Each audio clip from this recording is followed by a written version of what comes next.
अब 5 बातें मैं जल्दी से आपको बताता हूँ कि क्या चीजें थी जिन्होंने मुझे हेल्प किया बी ग्रेड करने में, और क्या गलती थी जिनके समय अल्फा ग्रेड नहीं हासिल कर पाया। ठीक है, चारों चीजें, इसमें आपको 2 चीजें ध्यान रखनी है। सबसे पहली होती है रिपोर्टिंग। ठीक है, लास्ट तक जो कैट्स रुके तो उनके लिए एक बोनस टिप देना चाहूंगा जिससे उनको काफी ज्यादा फायदा होगा, वो है ये। ओके 1 2 3।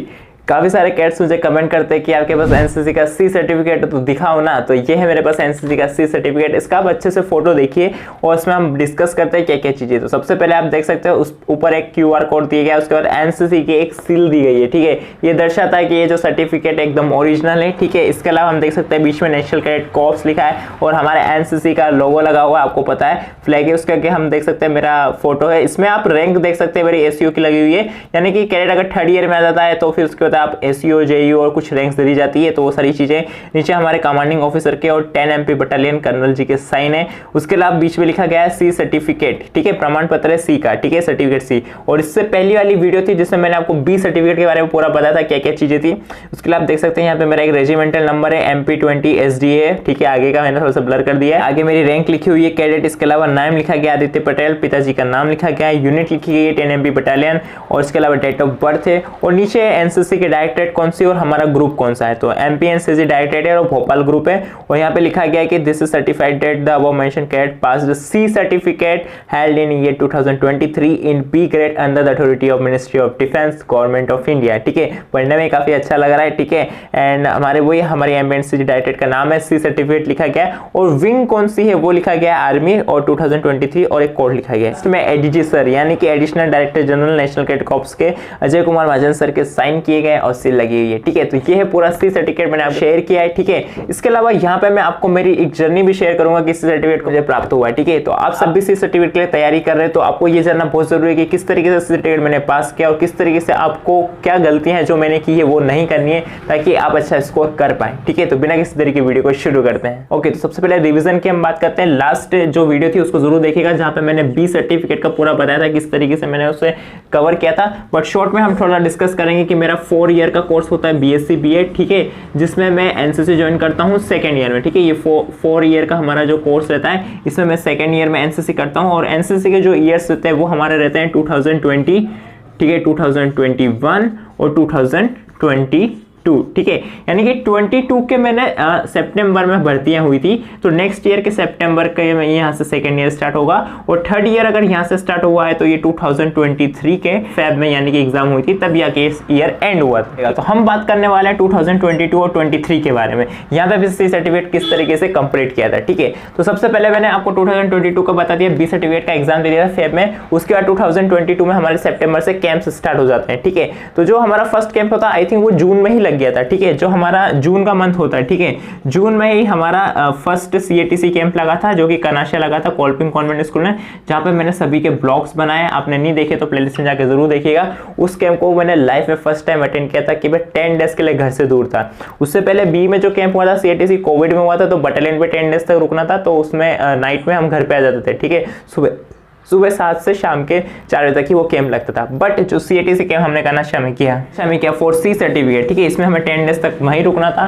काफी अच्छे से सारी चीजें भी बहुत एंजॉय किया था और बहुत कुछ सीखा था। ठीक है, तो यहाँ पे मैं सीनियर बन के गया था, काफी सारी चीजें थी। 3 मेडल्स आए थे। ठीक है, तो उसमें मेरा फर्स्ट जो मेडल था सीनियर के लिए था, चार्ली कंपनी के एक प्लाटून का सीनियर था, और डांस के लिए था, ग्रुप डांस में फर्स्ट आए थे, और डिबेट कॉम्पिटिशन में 2nd आया था। तो आप फोटोज वगैरह देख सकते हैं, तो काफी ज्यादा हुआ था। और सबसे ज्यादा मेडल्स हमारे ही कॉलेज को आए थे, क्योंकि हमारे कॉलेज जो ग्रुप डांस किया था उसमें काफी सारे कैडेट्स थे और काफी मजा आता है। One of the best life का अमेजिंग एक्सपीरियंस आता CATC कैंप कनाशा में। ठीक है, और योगा डे था तो वहाँ पे मैंने योगा भी करा था और काफी सारे कैडेट्स और हमने काफी सारी चीजें की थी, और बेस्ट कैंप था लाइफ का। वहाँ पे हमने फायरिंग भी की थी, तो वहाँ पे काफी ज्यादा मजा आया था, और पूरे ब्लॉग्स बने, आप उसे जरूर चेक कीजिएगा। ठीक है, उसके बाद हमारे ठीक जुलाई और सितंबर के बीच में, ठीक है, जुलाई और सितंबर के बीच में हमारे RDC के सिलेक्शन स्टार्ट होते हैं। कल्चर के थ्रू में बटालियन लेवल पे सिलेक्ट था और ग्रुप लेवल पे सिलेक्ट था। ठीक है, और ग्रुप लेवल पे भी सिलेक्ट था, बट ड्यू टू एग्जाम्स मैंने ग्रुप लेवल के आगे उसे कंटिन्यू किया था, क्योंकि एनओसी ने बताया कि आपको कुछ कैंप्स कंटिन्यू करने होंगे, जिसमें मेरे BSc B.Ed मैंने आपको कोर्स बताया 4 ईयर का है, तो ये सेमेस्टर वाइज रहता है, तो हमारे एग्जाम्स बीच में आ गए थे, तो जिस वजह से मैंने इसे कंटिन्यू नहीं किया RDC को।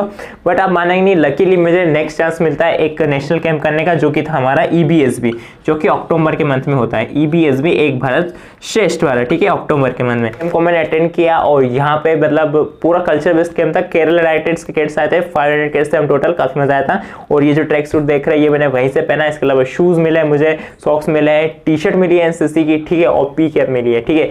ये सब तो किटिंग में मिला था। और हर एक कैडेट मुझे कमेंट करता है कि हमें ABSB से मिलेगा, तो बिल्कुल हर कैडेट को ये सामान दिया जाता है।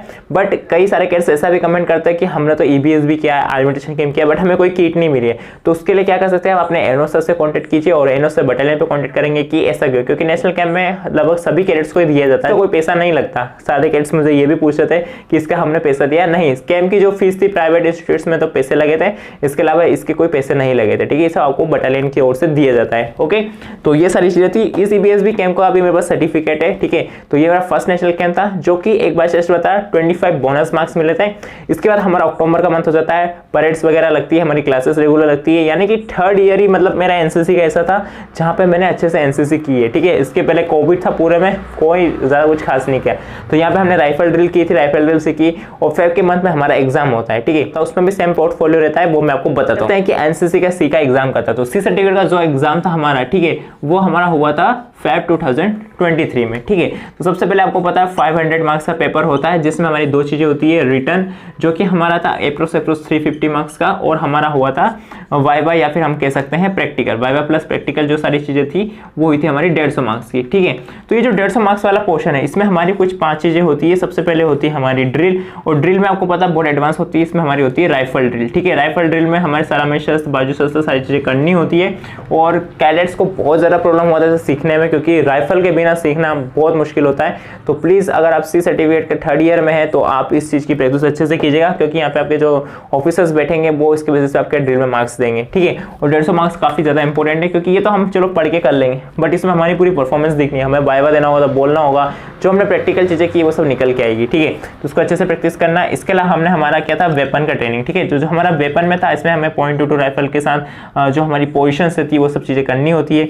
इसके अलावा हमारा फील्ड क्राफ्ट, बैटल क्राफ्ट का एक कैंप लगता है। इसके अलावा हमारा एक लगता है कम्युनिकेशन का, ठीक है, ये भी आप बेसिक से आप कर लेंगे। और लास्ट रहता है हमारा मैप रीडिंग का, ठीक है। ये रेंडमली चलता है, ठीक है, ये सारी चीजें रेंडमली चलती है, ऐसा नहीं कि सभी गेट्स का लाइन से होगा, पहले ड्रिल होगा फिर वेपन होगा, किसी का ड्रिल होगा, किसी को कम्युनिकेशन, वो सब अरेंजमेंट चलता रहता है ताकि जल्दी से सारी चीजें खत्म हो पाए, ठीक है।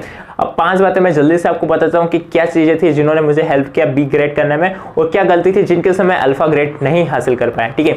सबसे नंबर 1, बी सर्टिफिकेट आपका इजी रहेगा सी से, सभी को पता है, ठीक है। तो बी सर्टिफिकेट में जितना बड़ा उससे काम नहीं चलेगा। सी सर्टिफिकेट में पढ़ने के लिए आपको एक हैंडबुक लेना होगा। सेकंड चीज, आपके जो बटालियन में पढ़ाया जा रहा है, जो एनओ सर आपको पढ़ा रहे हैं, जो कि पीएस सर आपको पढ़ा रहे हैं, जो नोट्स सीनियर के हैं, वो सब तो आपको कंफर्म करना ही करना है, क्योंकि वो आपके पास्ट ईयर के एक्सपीरियंस से बटालियन से आपको पढ़ा रहे हैं कि ये आए थे क्वेश्चन, तो उनके बेसिस पे उनको पूरी एक कॉपी प्रिपेयर करनी है, जो आपको बहुत हेल्प करेगी। नेक्स्ट, सभी कैंप्स के बारे में डिटेल होना, ठीक है। ये मेरे को एक काफी वीक पॉइंट लगा था मेरा, कि मेरे को सभी कैंप्स की पूरी डिटेल नहीं थी। आरडीसी हो गया, टीएससी हो गया, चलो इनकी थोड़ी बहुत थी, बट नेवल विंग के कैंप्स जो होते हैं, हमारे वायुसेना कैंप, नौसेना कैंप, इनके फुल फॉर्म एटलीस्ट आपको पता होना चाहिए, ठीक है। फुल फॉर्म वाला सेक्शन कभी मत छोड़ो। LMG, इंसास, ये कुछ फुल फॉर्म्स होते हैं, इनके बिल्कुल पढ़ के जाना, ठीक है। एक वीडियो लेके आऊंगा, पूरी लिस्ट बता दूंगा कि कौन कौन से फुल फॉर्म होते हैं, वो सब आप पढ़ लेना। कमेंट जरूर करना अगर आप चाहते हैं मैं ऐसा करूं, ठीक है। इसके अलावा मैं एक और बात बताना चाहूंगा, हाँ, सबसे इंपॉर्टेंट चीज, अपना माइंडसेट बना के जाना और टाइम को नोट करना, ठीक है। टाइम आपको कम पड़ेगा, 100% कम पड़ेगा। मुझे भी बहुत कम पड़ गया था, और मैं जानता था कि मुझे पता था कि एनसीसी के सी सर्टिफिकेट टाइम कम पड़ेगा, इसलिए मैं 2 चीजें प्रिपेयर करके था। सबसे नंबर 1 माइंडसेट ये लेके गया था कि टाइम कम पड़ेगा तो पेपर जैसा है वैसे स्टार्ट कर देना है, जो कि मैंने बिल्कुल किया। मैंने इधर देखना बिल्कुल टाइम वेस्ट नहीं किया। काफी सारे कैट्स क्या करते हैं, जो कभी पढ़ के ना आते, घबरा जाते हैं ना, तो वो इधर देखने लगते हैं, थोड़ा सोचते हैं कि देख लेंगे। लेकिन एक बात बताऊं, C certificate it's very lengthy paper होता है, ठीक है, बहुत ज्यादा लंबा होता है। क्यों? क्योंकि आपको एक क्वेश्चन पेपर अलग मिलता है, एक आंसर शीट अलग मिलती है। तो क्वेश्चन पेपर में से देखा, फिर उसको क्वेश्चन नंबर डाला, लिखा, तो काफी टाइम लग जाता है। और बी सर्टिफिकेट में क्या होता है, आपको एक ही पेपर दिया जाता है, उसी के अंदर सब सोल्व करके सबमिट करना होता है। बट सी में आपको अलग अलग दिया जाता है, तो आपको लाइन खींचना है, काफी सारी चीजें करनी है। तो पहले ही प्रिपेयर करके जाएंगे ना सारी चीजें, स्केल वगैरह लेके, तो आप इजीली सारी चीजें कर पाएंगे। टाइम बहुत ज्यादा लगेगा सी सर्टिफिकेट रिटर्न में, तो पहले से प्रिपेयर रहना है, ठीक है। ये तो थी रिटर्न में ध्यान रखने वाली बात। और एक बात होता है, चीटिंग जैसी कोई चीज नहीं होती, ठीक है। सी सर्टिफिकेट का एग्जाम हो, बी का हो, किसी भी सर्टिफिकेट का एग्जाम हो, पूरा अपना ही करना, क्योंकि टाइम ही नहीं रहेगा। सबसे पहले चीज है टाइम, ठीक है, इस टाइम मैनेज करना होगा। नेक्स्ट हम बात करते हैं, ये जो हमारा वाइवा वाला पोर्शन है, ठीक है। ड्रिल के लिए आपको राइफल के साथ प्रैक्टिस करनी होगी। राइफल नहीं मिलती तो लकड़ी के साथ घर पे कर लेना, पर सीख जाना अच्छे से, क्योंकि 3-3 की टुकड़ी में अगर आप करते हैं तो आपको परफॉर्मेंस तीनों में बेस्ट दिखेंगे। आपको ऐसा नहीं कि तीनों का एक जैसा दिखना चाहिए, आपको अपना बेस्ट देना है, वो वहां पे आपको मार्क्स मिलेंगे, ठीक है। इस बात का ध्यान रखना। नेक्स्ट हम बात करते हैं वेपन की, ठीक है। वेपन में .22 राइफल को खोलना जोड़ना बेसिक सा है और वेपन्स के बारे में क्वेश्चन पूछे जाते हैं, आप इजीली से कर लेंगे, ठीक है। नेक्स्ट हम बात करते हैं फील्ड क्राफ्ट, बैटरी क्राफ्ट, इसका भी आपको करना ही है, कम्युनिकेशन का भी, और मैप रीडिंग में भी हमारा मैप ही रहता है जो हमारा बी सर्टिफिकेट में प्रिपेयर करते हैं, ठीक है। तो यहाँ पे एक बात और बताऊंगा, ये जो तीनों चारों चीजें हैं इसमें आपको दो चीजें ध्यान रखनी है। सबसे पहली होती है रिपोर्टिंग, ठीक है। काफी सारे कैडेट्स मैंने नोटिस किया था कि जस्ट गए थे और जय हिंद बोला था और उन्होंने बाइबल का स्टार्ट हो गया, पर कोशिश ये करें कि जाए तो अपना नाम एटलीस्ट बोले और जय हिंद बोले, श्रीमान बोले, सब चीजें कंप्लीट करें। तो उससे क्या होगा कि आपकी रिपोर्टिंग बेस्ट रहेगी, तो उनको लगेगा कि कैडेट ने कुछ सीखा हुआ, फिर वो जब क्वेश्चन करे तो उनको अच्छे से बढ़िया से जवाब देना है। काफी सारे कैडेट्स घबरा जाते हैं और कोई जवाब नहीं देते, ठीक है, मैंने नोटिस किया है। और कई बार तो क्या होता है कि वो इतना ज्यादा घबरा जाते हैं कि कुछ भी नहीं बोलते, वो चीज नहीं होनी चाहिए, ठीक है। बोलना पड़ेगा, आपको मार्क्स लेने पड़ेंगे, ठीक है। तो इस वाली चीज का ध्यान रखना, थोड़ा ज्यादा ही ध्यान रखना, क्योंकि यहाँ पे आपको परफॉर्मेंस देनी है, ठीक है। घबराना नहीं, कॉन्फिडेंस के साथ जवाब देना, सब हो जाएगा, बढ़िया होगा, ठीक है, कोई दिक्कत नहीं। और रिटर्न में मैंने बता दिया टाइम सबसे इंपॉर्टेंट है, ठीक है, टाइम। सेकेंड चीज है नोट्स, ठीक है। नोट्स अभी से शुरू करो क्योंकि काफी लेंदी पेपर होता है, इसमें हमारे स्पेशलाइज सब्जेक्ट्स भी होते हैं, तो काफी लेंदी पेपर हो जाता है, तो पढ़ना मेरे को बहुत कुछ पड़ेगा, ठीक है। और मैंने कुछ बताया आपको कौन कौन से टॉपिक्स पढ़ने हैं कैंप से रिलेटेड, तो बिल्कुल कर ही लेना, और फुल फॉर्म्स वगैरह देख ही लेना, क्योंकि उसमें हमारे एक मार्क्स चले जाते हैं तो बहुत ज्यादा कट हो जाते हैं, जो कि मुझे काफी बुरा लगा था क्या मैं ये सब चीजें नहीं कर पाया। तो आप सब ध्यान रखना कि सब चीजें न छोड़ें, ठीक है। और एक बात और बताऊंगा कि काफी सारे कैडेट्स फेल हुए थे सी सर्टिफिकेट एग्जाम में, ठीक है। काफी ज्यादा कैडेट्स फेल हुए थे जिन्होंने अभी इस साल जो फेब का मंथ आएगा 2024 का जो फरवरी होगा उसमें वो रिपीट से एग्जाम देंगे। तो मैं नहीं चाहता कि किसी भी कैडेट के साथ ऐसा हो, तो प्रिपरेशन अपनी पहले से ही रखना। और लास्ट तक जो कैडेट्स रुके तो उनके लिए एक बोनस टिप देना चाहूंगा जिससे उनको काफी ज्यादा फायदा होगा, वो है ये EBSB कैंप, ठीक है। EBSB कैंप समझ पा रहे हैं मैं क्या कहना चाह रहा हूँ।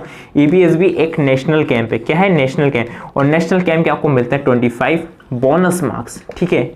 अगर 25 बोनस मार्क्स मिल रहे हैं तो क्या बुरा है एक कैंप करने का 10 डेज में। सोचो जरा, ध्यान से सोचो, अगर आपके 25 मार्क्स कहीं कटना है ये 350 में या 150 में, तो 25 मार्क्स बहुत ज़्यादा इंपॉर्टेंट है। आपको बी से अल्फा भी बना सकते हैं और सी ग्रेड से बी ग्रेड भी मिल सकता है आपको, ठीक है। ध्यान रखना, एक नेशनल कैंप तो आपको करना ही है। भले ही RDC TSC नहीं हो पा रहा, कोई दिक्कत नहीं, बहुत ज़्यादा वेल इन गुड, आपको 50 मार्क्स मिलेगा RDC का, कोई दिक्कत नहीं, बट कोई दूसरा नेशनल कैंप भी जरूर कर लेना, छोड़ना मत। और सी सर्टिफिकेट में तो 100% कर लेना, क्योंकि सी सर्टिफिकेट बहुत ज़्यादा इंपॉर्टेंट है, उससे आपको बहुत ज़्यादा हेल्प होगा। आई होप इस वीडियो से आपको बहुत कुछ हेल्प हुआ का।